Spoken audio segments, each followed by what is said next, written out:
তদানীন্তন জাহিল সমাজের এ ধরনের একটি ধারণা ছিল যে মানুষ যেমন মরে গেলে তার উত্তরাধিকার কাউকে থাকতে হয়, সন্তান থাকতে হয়, ওদেরও ধারণা ছিল যে আল্লাহ যিনি আছেন তারও উত্তরাধিকার কারো থাকা উচিত, আল্লাহরও সন্তানাদি কিছু না কিছু থাকা উচিত। এজন্য তারা আল্লাহকে আল্লাহর পুত্র আছে বলে, সন্তান আছে বলে তারা মনে করত। এমনকি খ্রিস্টানেরা এবং ইহুদিরা তারাও আল্লাহর ছেলে বানিয়েছে। যেমন খ্রিস্টানেরা তারা বলেছে, وقالت النصارى المسيح ابن الله, খ্রিস্টানেরা বলেছে মাসিহ হচ্ছে আল্লাহর পুত্র। আবার ইহুদি যারা, তারা আবার কম যায় না, তারা বলেছে যে খ্রিস্টানেরা যদি ঈসা আলাইহিস সালামকে আল্লাহর পুত্র বানায় তো আমরা পেছনে পড়ে থাকি কেন? ওরা বলল وقالت اليهود عزير ابن الله, উজাইর হচ্ছে আল্লাহর পুত্র। সবাই বলুন নাউজুবিল্লাহ। এখন দুই দলে ঝগড়া বেঁধে গেল। ইহুদিরা বলছে আমাদের কথা ঠিক, নাসারারা বলছে আমাদের কথা ঠিক। দুদলে ঝগড়া হওয়ার পর তারা আবার কম্প্রোমাইজ করলো, মীমাংসা করে নিল। সে মীমাংসাটাও আল্লাহ পাক কোরআন শরীফে শোনাচ্ছেন যে ওরা মীমাংসাটা এভাবে করলো, وقالت اليهود والنصارى نحن أبناء الله, শুধু ঈসা শুধু উজাইর এ দুজনই আল্লাহর পুত্র হতে যাবে কেন? আমরা ইহুদিরা আর নাসারেরা আমরা সবাই মিলে আল্লাহর পুত্র অথবা আল্লাহর পৌত্র, নাতি পুতি, আমরা আল্লাহর খুবই ঘনিষ্ঠ, আল্লাহ পাকের ভালোবাসার পাত্র আমরা।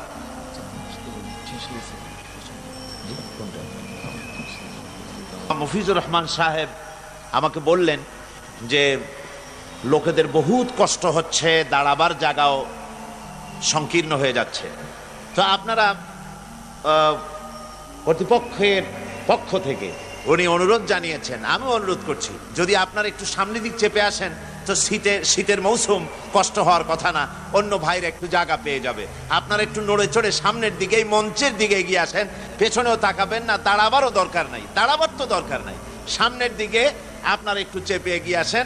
আর এই ফাঁকে একটু জিকির করে নেন, লা ইলাহা ইল্লাল্লাহ, لا إله إلا الله محمد رسول الله, لا إله إلا الله, জোরে সোরে করেন, লা ইলাহা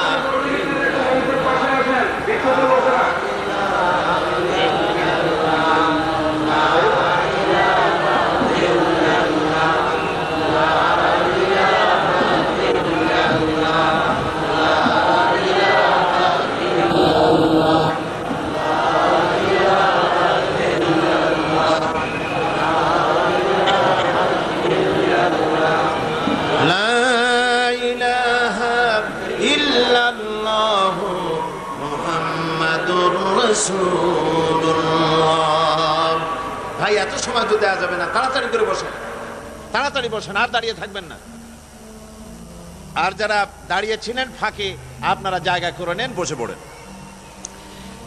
ওরা ইহুদিরা এবং নাসারারা তারা বাড়তে বাড়তে এত দূর বেড়ে গেল, তারা বলল যে আমরা যত গুনাহ করি না কেন, যত পাপ করি না কেন, আমাদেরকে আল্লাহ পাক জাহান্নামে দিবেন না, আর জাহান্নামে যদি আমরা যাইও তো অল্প সময়ের জন্য, বেশি সময় আমাদেরকে জাহান্নামে থাকতে হবে না। ওরা এইভাবে করে এই কাফের বেঈমানেরা আল্লাহর পুত্র সন্তান বানাবার ব্যর্থ চেষ্টা করেছে।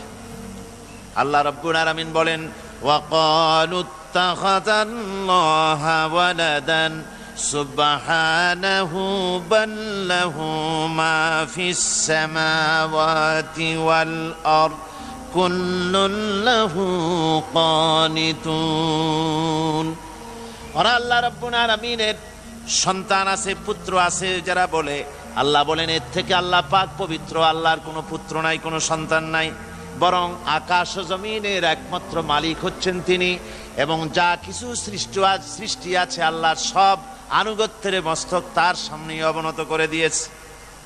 এই কাফেরেরা একদিকে বলতো যে আল্লাহর ছেলে পেলে আছে, আবার এমন কথাও বলতো যে যত ফেরেশতার কথা শোনা যায় এ সমস্ত ফেরেশতা হচ্ছে আল্লাহর মেয়ে। জোরে কর নাউজুবিল্লাহ। আল্লাহ পাক এ কথার প্রতিবাদ করলেন। কোরআনে কারিমে রব্বুল আলামিন বলেন, আলাকুমুজ যাকারু ওয়া লাহুল উনসা তিলকা ইযান কিসমাতুন দিজা। কি হে, তোমরা সমস্ত পুত্রগুলি তোমরা নিজেদের জন্য নিয়ে গেলে আর মেয়েগুলি সব আমার ভাগে ফেলে দিলে, এটা কি ধরনের ভাগ করলে তোমরা?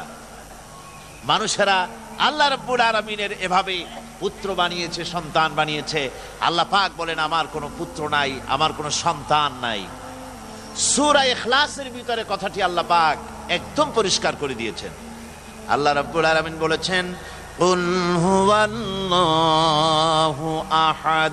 পড়েন সবাই, কুল হুয়াল্লাহু আহাদ আল্লাহুস সামাদ লাম ইয়ালিদ ওয়া লাম ইউলাদ ওয়া লাম ইয়াকুল লাহু কুফুয়ান আহাদ।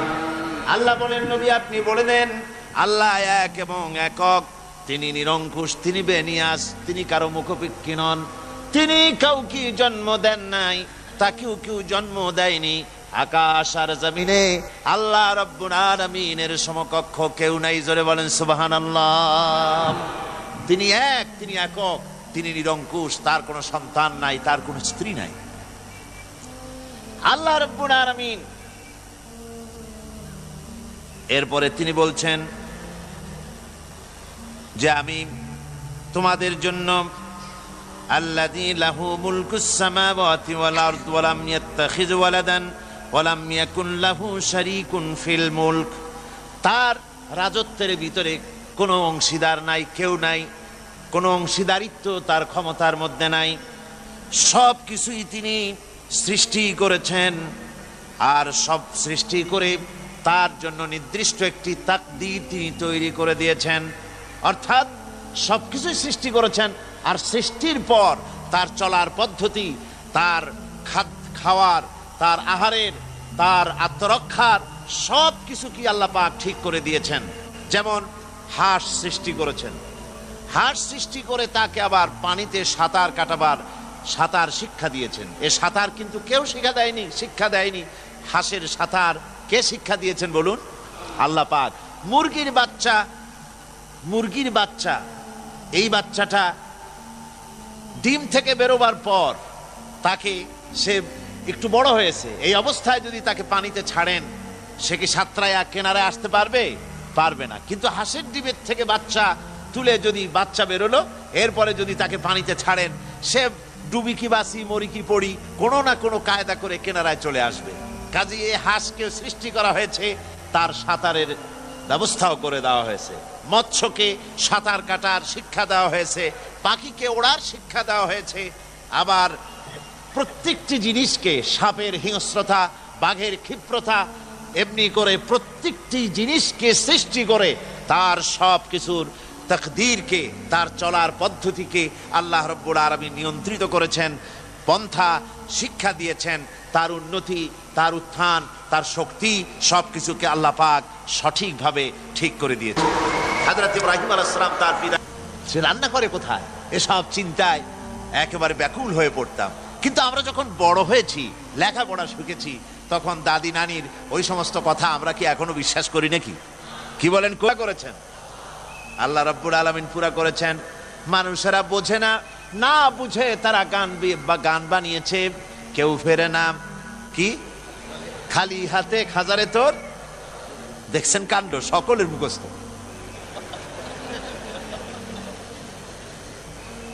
তো এই কথাটা বিশ্বাস করো একটা শিরক। কেউ ফেরে না, খালি হাতে খাজারে তোর দরবারে, এই কথাটা বিশ্বাস করা শিরক। যারা বলেন না বিশ্বাস করা কি শিরক। তাহলে কেউ খালি হাতে ফেরে না, তাহলে বোঝা যাচ্ছে উনি দেন, ওনার দেওয়ার কোনো ক্ষমতা নাই। দেওয়ার সবটুকুন ক্ষমতা আমার আল্লাহর। দেওয়ার ক্ষমতা কার? আল্লাহ পাকের। তার কাছেই চাইতে হবে। আমার বন্ধুগণ, আল্লাহ রাব্বুল আলামিন এই জন্য পরিষ্কার করে বলেছেন, ওয়ামান ইয়াদউ মা'আল্লাহি ইলাহান আখারা লা বুরহানা লাহু বিহ। আল্লাহ রাব্বুল আলামিন বলেন, যারা আল্লাহর সাথে অন্যদেরকে যারা শরীক স্থাপন করে তাদের কাছে কোনো দলিল নাই, কোনো যুক্তি নাই, কোনো দলিল নাই। কেন চাও ওদের কাছে? জিজ্ঞাসা করবেন, আন্দাজে এক একটা বলবে, কোনো দলিল নাই তাদের কাছে এই চাওয়ার। এই পৃথিবীতে সবচাইতে বড় গুনাহ কোনটা বলুন? বলতে পারবেন সবচাইতে বড় গুনাহ কোনটা? শিরক। হযরতে লোকমান হাকিম, হযরতে লোকমান তার সন্তানদেরকে ডেকে বলছেন, ওয়াইয ক্বালা লুকমানু লিবনিহি ওয়া হুয়া ইয়াইযুহু ইয়া বুনাইয়া লা তুশরিক বিল্লাহ ইন্নাশ শিরকা লাযুলমুন আযীম। হযরতে লোকমান তার সন্তানদেরকে ডেকে বললেন, ও আমার সন্তানেরা, ইয়া বুনাইয়া, হে আমার প্রিয় সন্তানেরা, লা তুশরিক বিল্লাহ, খবরদার আল্লাহর সাথে কাউকে শরীক স্থাপন করো না। সাবধান, আল্লাহর সাথে কাউকে অংশীদার বানিও না, কাউকে শরীক বানিও না।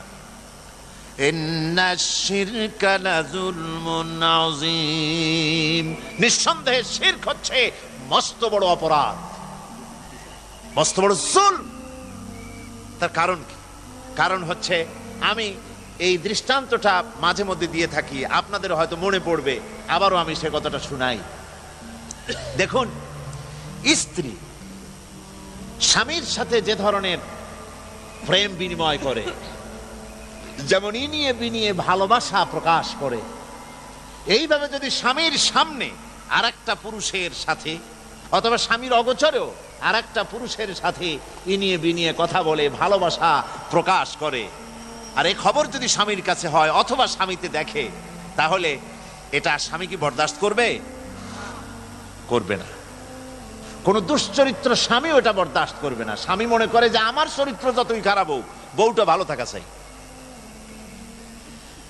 কোন দুশ্চরিত্র স্বামী ওটা বরদাস্ত করবে না। আচ্ছা, স্বামী যেটা বরদাস্ত করবে না, তার স্ত্রী আর একজনের সঙ্গে প্রেম করবে, স্বামী বরদাস্ত করবে না। কেন করবে না? স্ত্রী যে সুন্দর মুখের হাসি, এই হাসি এটা কি স্বামীর তৈরি? বলেন। তার সুন্দর চোখ, তার ভুরু, তার মাথার চুল, তার স্বাস্থ্য, তার রূপ, তার যৌবন, এর কোনো কিছুতে ওই স্বামীর কোনো অবদান আছে? কোনো অবদান আছে? নাই। সামান্য সামান্য কিছু অবদান আছে। চেহারাকে আরো সুন্দর করার জন্য কিছু প্রাসাধনী খরিদ করে দিয়েছে, ছোট চুল থাকলে কিছু পরচুলা কিনে দিয়েছে, কিছু কাজল, কিছু লিপস্টিকের ব্যবস্থা করেছে। এই সামান্য একটু কাজল দিয়া আর একটুখানি লিপস্টিক কিনে দিয়া যদি এত বড় দাবি হয় যে ওই স্ত্রী আপনি ছাড়া আর কারো সাথে মিষ্টি হাসি দিতে পারবে না, তাহলে এবার চিন্তা করেন, ওই হাসিতে আপনার অবদান নাই, স্ত্রীর রূপ যৌবনে স্বাস্থ্যে আপনার কোনো অবদান নাই। 4 পয়সার একটা লিপস্টিক কিনে দিয়ে, 5 টাকা দামের একটা কাজল কিনে দিয়া যদি এত বড় দাবি হয় আপনি ছাড়া কারো সাথে হাসতে পারবে না, প্রেম নিবেদন করতে পারবে না, তাহলে যে রব্বুল আলামিন মানুষের এই সৌন্দর্য তৈরি করলেন, জীবন দিলেন, সুন্দর চোখ দিলেন, মুখ দিলেন, নাক দিলেন, রূপ দিলেন, যৌবন দিলেন, ওই আল্লাহ ছেড়ে দিয়ে, আল্লাহকে বাদ দিয়া অন্য কারো কাছে হাত পাতলে, মাথা নত করলে আল্লাহ রাব্বুল আলামিন বরদাস্ত করতে পারেন না। অর্থাৎ আল্লাহকে বাদ দিয়ে যদি অন্য কাউকে ডাকা হয়, আল্লাহর সাথে যদি কাউকে শরীক করা হয়, তাহলে আকাশ থেকে পড়ে যাওয়ার শামিল পাখি তাকে ছো মেরে নিয়ে যাবে, অথবা সে বিন্দু বিন্দু টুকরা টুকরা হয়ে বাতাসে তাকে উড়িয়ে নিয়ে যেখানে সেখানে ফেলে দেবে, তার কোনো অস্তিত্ব থাকবে না। ঠিক এমনি করে যে ব্যক্তি আল্লাহর সঙ্গে শরীক করবে, ওই ব্যক্তির সঙ্গে আল্লাহর কোনো সম্পর্ক থাকে না। আল্লাহ রাব্বুল আলামিন এই শিরকের গুনাহ কখনো ক্ষমা করে দেন না। তাই প্রত্যেকটি মানুষের চিন্তা করতে হবে যে একমাত্র আল্লাহ রাব্বুল আলামিনের সঙ্গে শরীক করা যাবে না, তার ইবাদতে কাউকে অংশীদারিত্ব দেওয়া যাবে না। মহান আল্লাহ রাব্বুল আলামিন তিনি পরিষ্কার করে বলছেন, ওয়াজআলু লিল্লাহি আনদাদান লিয়ুদিল্লু আন সাবিলি কুল তামাত্তাউ ফাইন্না মাসীরাকুম ইলান নার। আর তারা আল্লাহর কিছু সমকক্ষ বানিয়ে নিয়েছে যেন তারা তাদেরকে বিভ্রান্ত করে দেয়। অর্থাৎ যাদের আল্লাহকে বাদ দিয়ে যাদের আনুগত্যরা করছে, যাদের কাছে দোয়া করতেছে, এরা তাদেরকে বিভ্রান্ত করে দিচ্ছে। আল্লাহ পাক বলছেন ওদেরকে বলো, কুল তামাত্তাউ, ফুর্তি করো, মজা লুটে নাও, যা খুশি তাই করো। ফাইন্না মাসীরাকুম ইলান নার, এরপর তোমাদের জায়গা হলো জাহান্নামে। যারা শিরক করে আল্লাহর সাথে, তাদের জায়গা কোথায়? যারা বলেন কোথায় জায়গা? আল্লাহ পাক আবার বলছেন, মান ইউশরিক বিল্লাহি ফাকাদ হারামাল্লাহু আলাইহিল জান্নাহ ওয়া মাওয়াহুন নার ওয়া মা লিয-যালিমিনা মিন আনসার। যে ব্যক্তি আল্লাহর সাথে শিরক করে, আল্লাহ রাব্বুল আলামিন তার জন্য জান্নাত হারাম করে দেন। নাউযুবিল্লাহি মিন যালিক। আল্লাহ এর থেকে আমাদেরকে বাঁচান, জোরে বলেন আমিন। যে ব্যক্তি শিরক করবে তার জন্য আল্লাহর বেহেশত কি? হারাম হয়ে যাবে। আল্লাহর জান্নাত হারাম, আর জাহান্নাম হবে তার একমাত্র ঠিকানা। আর জালিমদেরকে আল্লাহ পাক কখনো, জালিমদের কোনো সাহায্যকারী হয় না, আর কিয়ামতেও তাদের কোনো সাহায্যকারী হবে না। আমার ভাইয়েরা, সুতরাং এই শিরক থেকে আমাদেরকে বাঁচতে হবে, শিরক থেকে বাঁচতে হবে। আমার দেশের লোকেরা বহুত শিরক করে, না বুঝে আন্দাজে এক একজনকে মনে করে যে উনি আল্লাহর প্রতিনিধি মনে করে বসে, যে আল্লাহর রিপ্রেজেন্টেটিভ, উনি আমাকে সন্তান দেবে, আমার চাকরির প্রমোশন দেবে, আমার স্বাস্থ্য ভালো বানায় দেবে, আমাকে সন্তান দেবে, আমাকে ব্যবসার উন্নতি দিবে। এই নিয়ত করে কারো কাছে এই ধরনের আনুগত্য করা, আবার কবরের কাছে এ ধরনের যাওয়া, এটা মস্ত বড় অপরাধ। মনে রাখবেন, এই অপরাধ থেকে আমাদেরকে রক্ষা পেতে হবে, আমাদেরকে বাঁচতে হবে।